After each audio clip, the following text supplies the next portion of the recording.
Hi everyone, मैं प्रिया और अपने चैनल पर आप सभी का स्वागत करती हूँ। तो देखिए, छठ पूजा कब है, क्या है कहानी, है ना। मैं आपको सब कुछ बहुत ही डिटेल से आपके साथ शेयर करूँगी। भगवान भास्कर को समर्पित लोक आस्था का जो महापर्व छठ पूजा है, वो कार्तिक मास के शुक्ल पक्ष की षष्ठी को मनाया जाता है। छठ पर्व सूर्य उपासना का पर्व है, इसलिए इसे सूर्य षष्ठी व्रत के नाम से भी जाना जाता है।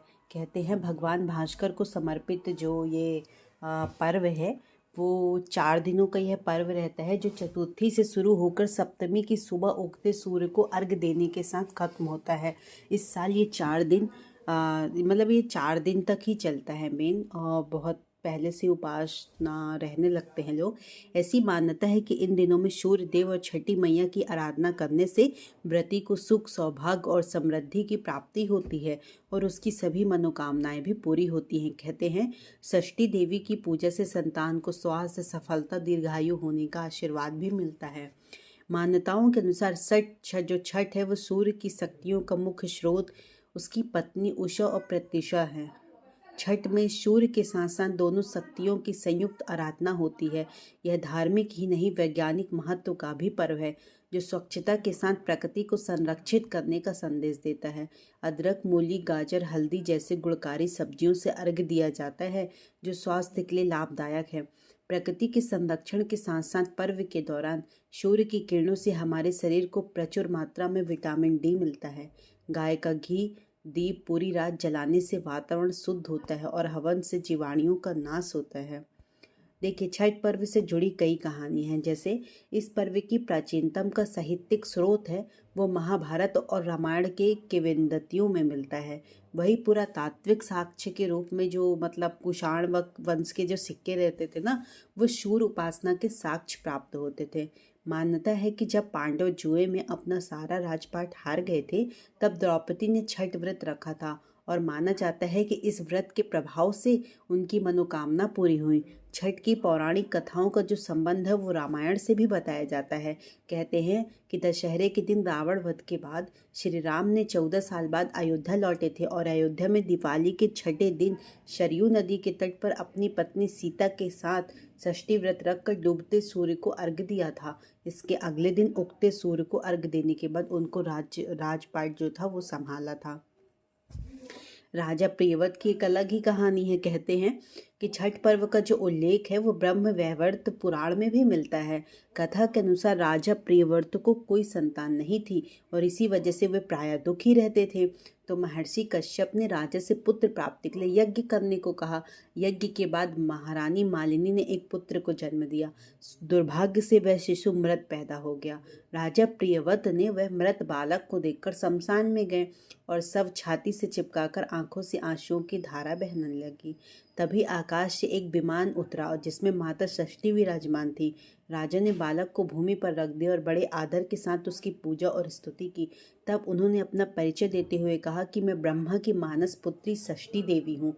मैं विश्व के सभी बालकों की रक्षा करती हूँ और निसंतान को संतान प्राप्ति का वरदान भी देती हूँ।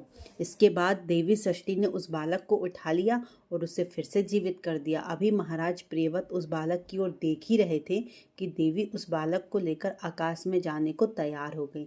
यह देख राजा ने पुनः देवी की स्तुति की। देवी ने राजा से कहा, तुम स्वयंभू मनु के पुत्र हो, तीनों लोकों में तुम्हारा ही शासन चलता है। तुम सर्वत्र मेरी पूजा कराओ और स्वयं भी करो। मैं तुम्हारे कमल के समान मुख वाला यह मनोहर पुत्र प्रदान करूंगी और उसका नाम जो होगा वो सुवंत होगा।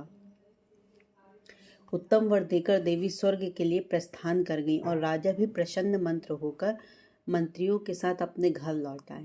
इसके बाद प्रत्येक मास में शुक्ल पक्ष की षष्ठी तिथि के अवसर पर भगवान षष्ठी का महोत्सव यत्न पूर्वक मनाया जाने लगा। संतान जन्म के छठे दिन 21वें और अन्नप्राशन के शुभ अवसर पर यत्न पूर्वक देवी की पूजा होने लगी। इस प्रकार स्तुति करने के पश्चात महाराज प्रियव्रत ने षष्ठी देवी के प्रभाव से यशस्वी पुत्र प्राप्त किया। देखिए, वैज्ञानिकों का यह भी मानना है कि कमर तक पानी में रहकर सूर्य की ओर देखना स्वास्थ्य के लिए फायदेमंद होता है। इससे टॉक्सिफिनेशन की प्रक्रिया होती है। इससे सूर्य की किरणों में 16 कलाएं होती हैं, मशलन, रिफ्लेक्शन, रिफ्रैक्शन, डेविंसमन, स्कैटरिंग, डिपर्शन, वाइब्रेशन इत्यादि। लोहे से आड़े तिरछे जल की धारा से सूर्य की किरणें परिवर्तित होकर जितनी बार आंखों पर पहुंचती हैं, उससे स्नायुतंत्र शरीर को कंट्रोल भी करता है और सक्रिय हो जाता है। दिमाग की कार्य क्षमता बढ़ जाती है। इस पूजा के प्रभाव से चर्म रोग ठीक हो जाते हैं और मार्कंडेय पुराण में ऐसा वर्णन भी मिलता है। देखिए 4 दिनों तक छठ पूजा होती है, जैसे मैं ऊपर कई बार आपको बता चुकी हूँ, जिसकी शुरुआत जो होती है वो कार्तिक शुक्ल चतुर्थी से ही हो जाती है और कार्तिक शुक्ल सप्तमी को इस पर्व का समापन होता है। छठ पूजा का जो पहला दिन होता है वो नहाए खाए होता है। इस दिन स्नान के बाद घर की साफ सफाई की जाती है और शाकाहारी भोजन किया जाता है। बिहार में लौकी खाने की परंपरा है। छठ पूजा के दूसरे दिन खरना में व्रती पूरे दिन का उपवास करते हैं और शाम के समय गुड़ की खीर, घी लगी रोटी और फलों का सेवन करते हैं। साथ ही घर के बाकी सदस्यों को इसे प्रसाद के तौर पर दिया जाता है। व्रती इसके बाद से लेकर सप्तमी के दिन सूर्य देव को अर्घ्य देने तक करीब 36 घंटा का व्रत रहती और पानी तक नहीं पीते हैं।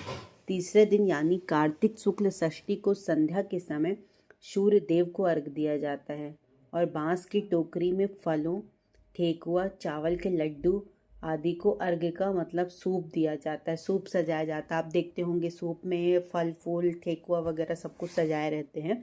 और नदी, तालाब या पोखर के किनारे सूर्य देव को जल या दूध से अर्घ्य दिया जाता है। इसके साथ ही प्रसाद भरे सूप से छठी मैया की पूजा की जाती है। शाम को घर लौटने के बाद रात में छठी माता के गीत भी गाए जाते हैं और व्रत कथा सुनी जाती है।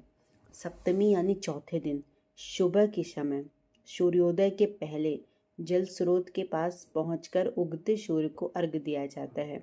इसके बाद छठ माता से संतान की रक्षा और पूरे परिवार की सुख शांति का वर भी मांगा जाता है। पूजा के बाद व्रती थोड़ा प्रसाद खाकर व्रत पूरा करते हैं, जिसे पारण या पारना भी कहा जाता है। चलिए, तो मैंने बहुत ही डिटेल से आपको छठी मैया की कहानी बताई है ना, क्या क्या करते हैं लोग, और बहुत ही पावन पर्व कहलाता है। खासकर बिहार वालों के लिए तो बहुत ही रहता है। बिहार वालों में अधिकतर आप मोस्टली देखेंगे तो छठ व्रत किया जाता है वहाँ पे। चलिए, आई होप आपको वीडियो पसंद आई होगी। पसंद आई हो तो ज़्यादा से ज़्यादा तो लोगों तक शेयर करें। आपके अगर कांटेक्ट में बिहार के दोस्त हों तो उनके साथ ज़रूर ही शेयर करें। चलिए, तब तक बाय बाय। मैं मिलती हूँ कल एक नए नेक्स्ट वीडियो के साथ। बाय। छठी मैया की जय हो।